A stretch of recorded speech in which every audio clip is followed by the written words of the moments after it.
Dernier message. Bonjour parfait. Ton thème de ce jour est le meilleur thème dans l'espace audiovisuel de cette année. Je coule les larmes perfecto. C'est Christian de Douala. Merci Christian. La dernière arme pour les hommes, n'entretenez pas de relations avec les femmes qui travaillent dans vos entreprises. Vous croyez que c'est une force. Ce n'est pas une force. C'est une faiblesse. Je vais vous dire. Vous savez, moi, je sors par là. Un de mes chefs femmes a laissé diffuser dans une entreprise que elle et moi, nous avions des rapports. J'ai jamais compris. Un jour, je lui dis, mais madame, pourquoi vous laissez courir cette information alors que vous et moi, nous savons qu'il n'y a rien? Elle m'a rien dit. Un autre jour, une personne introduite me dit, non. Ce matin, nous parlons des coups bas en entreprise. Nous avons fait un constat dans plusieurs entreprises camerounaises. Il y a justement ces coups bas et par moments qui polluent l'atmosphère, l'environnement de l'entreprise. On va passer la parole à Pierre Blériot. Pierre Blériot, nous n'allons peut-être pas parler de nous-mêmes, hein, mais je sais que vous-même, vous avez été victime de nombreux coups bas en entreprise. Pierre Blériot-Niemek, qu'est-ce que les coups bas peuvent apporter dans une entreprise sur le plan naturellement négatif? Oui, mais parfait, l'entreprise, vous l'appelez encore la société, non? Tout à fait.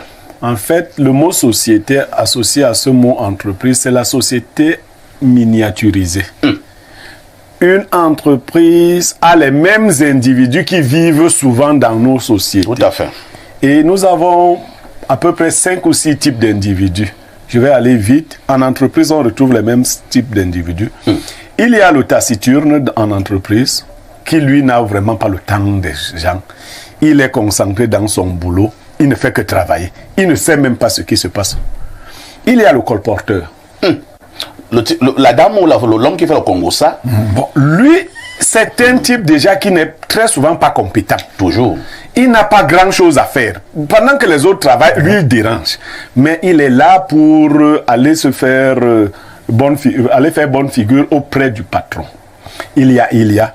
Mais comme on s'attaque au Cuba, chez nous au Cameroun, je vous l'ai souvent dit, les promoteurs, les chefs d'entreprise contribuent à 80% à l'entretien de ce climat de délation et autres.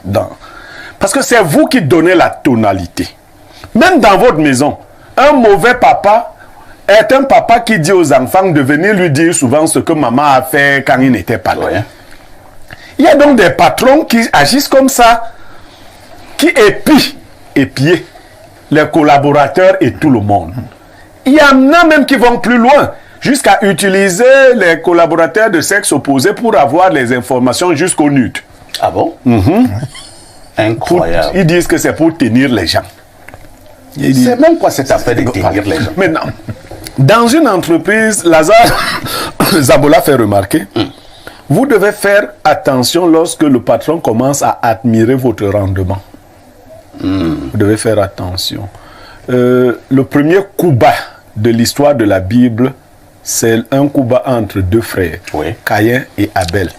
Et le coup bas naît de ce que Dieu avait agréé le don de Abel et il n'avait pas agréé le don de Caïn. Beaucoup de personnes ne supportent pas qu'on honore d'autres en leur présence.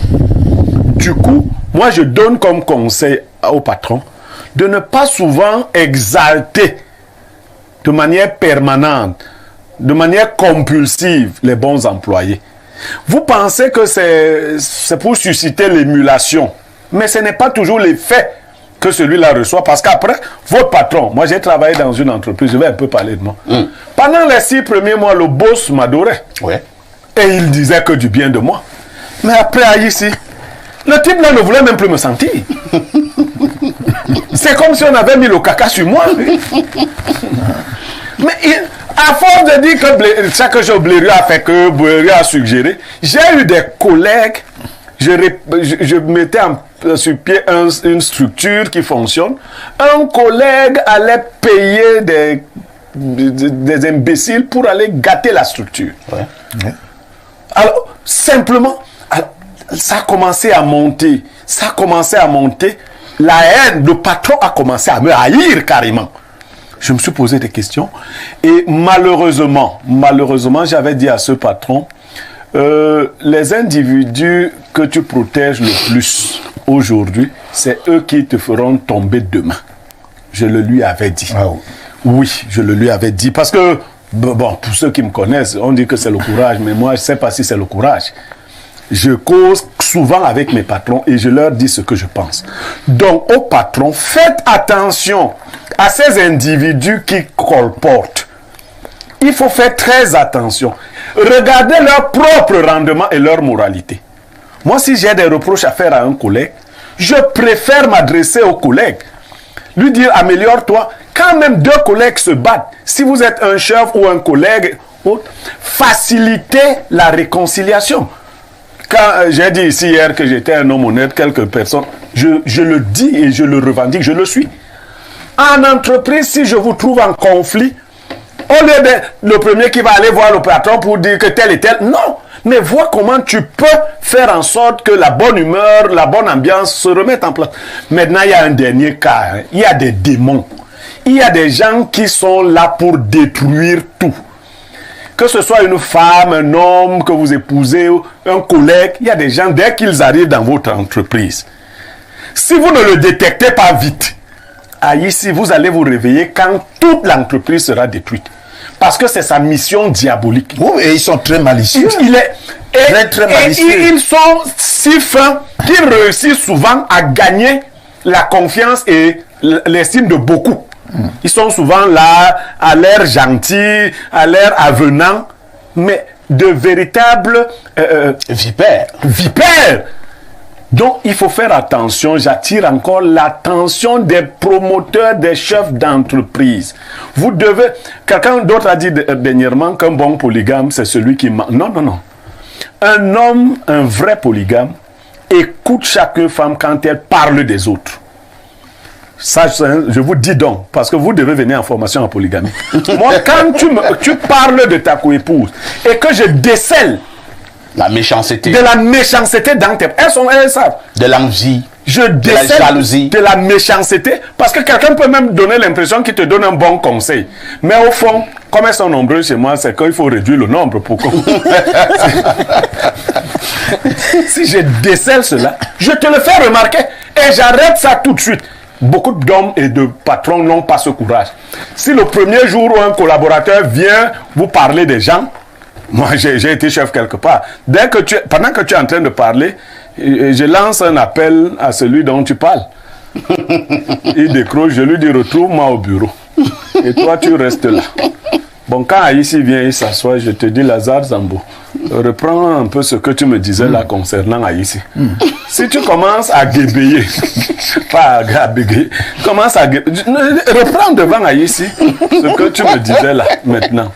Et bon, c'est pour ça qu'on ne m'aime pas. On dit que vraiment, le type, il ne vaut pas la peine qu'on lui confie des choses. Et vous, quand vous confondez les colporteurs de cette façon, vous tuez l'hypocrisie. C'est un faux management de imaginer qu'en vivant de Congo, ça, vous allez maîtriser l'entreprise. L'entreprise a des canons. Si vous ne les connaissez pas, vous vous formez. Le Congo, ça ne fait pas partie des modes de management pour les patrons.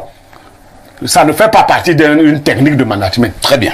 Merci Pierre Blériot, parce qu'effectivement, on a suivi, certains le diront, que non, quand on est un patron d'entreprise, il faut avoir le renseignement. Ou même alors diviser pour mieux régner. Ou alors diviser pour mieux régner. Et Blériot fait comprendre que ça ne fait pas partie des techniques managériales.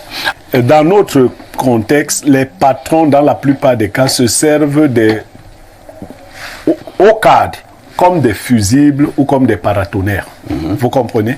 C'est-à-dire que le patron a des difficultés. Comme la grande masse des employés ne comprend pas que ce n'est pas vous le DG le problème, le patron vous place là pour que vous fassiez le paratonnerre avant que les difficultés n'arrivent chez lui. Il donne donc l'impression que si les gens sont mal en point, c'est parce que le DG est incompétent, c'est parce que le DG n'a pas fait ci ou ça. À l'endroit des collaborateurs, il faut souvent vous demander qu'est-ce qu'il y avait avant.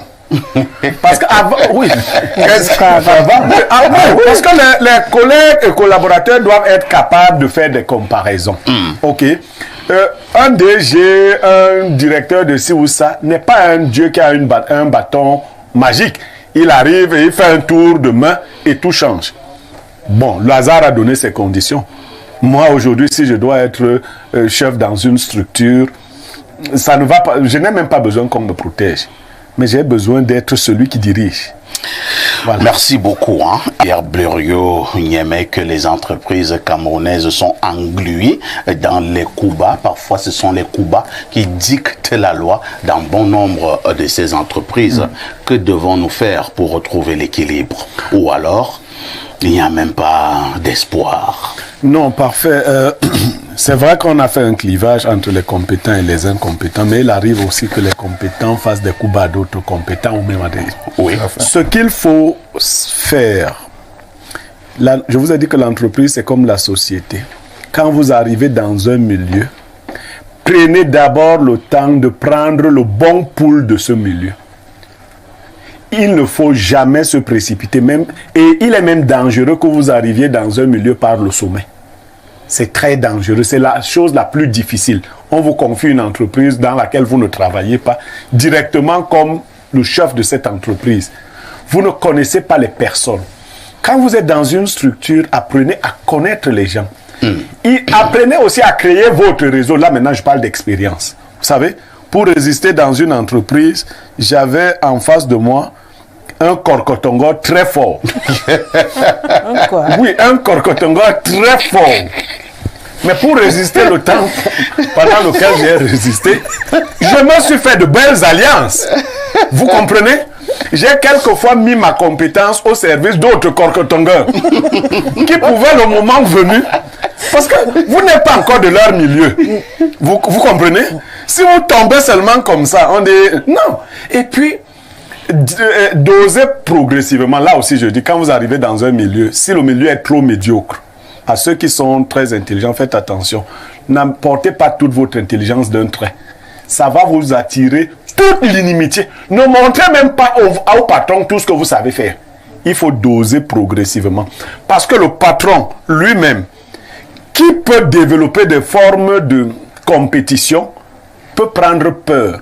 Il faut doser progressivement. Quand on vous découvre, prenez le temps, parce que les gens intelligents souvent ne savent pas s'insérer dans la vie sociale. Prenez le temps d'étudier l'environnement dans lequel vous allez travailler avant de commencer à marquer vos pas, avant d'ouvrir votre bouche. La dernière arme pour les hommes, n'entretenez pas de relations avec les femmes qui travaillent dans vos entreprises. Vous croyez que c'est une force. Ce n'est pas une force. C'est une faiblesse. Je vais vous dire. Vous savez, moi, je sors par là. Un de mes chefs femmes a laissé diffuser dans une entreprise que elle et moi, nous avions des rapports.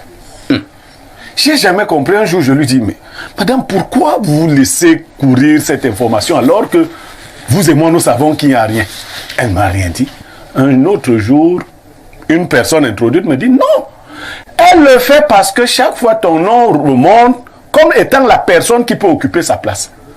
Or, comme le boss mange un peu partout, il dit donc, mec, toi tu choisis de venir manger directement sur ma table. Sur ma table. Vous voyez ça? Donc, il y a beaucoup de malice parmi les individus.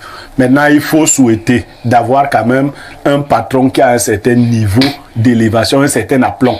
Parce que si vous avez fait affaire à un toc-toc, restez là en vous préparant à partir. Vous ne pouvez pas le changer. Il y a des gens qui sont faits pour gâter leur propre structure.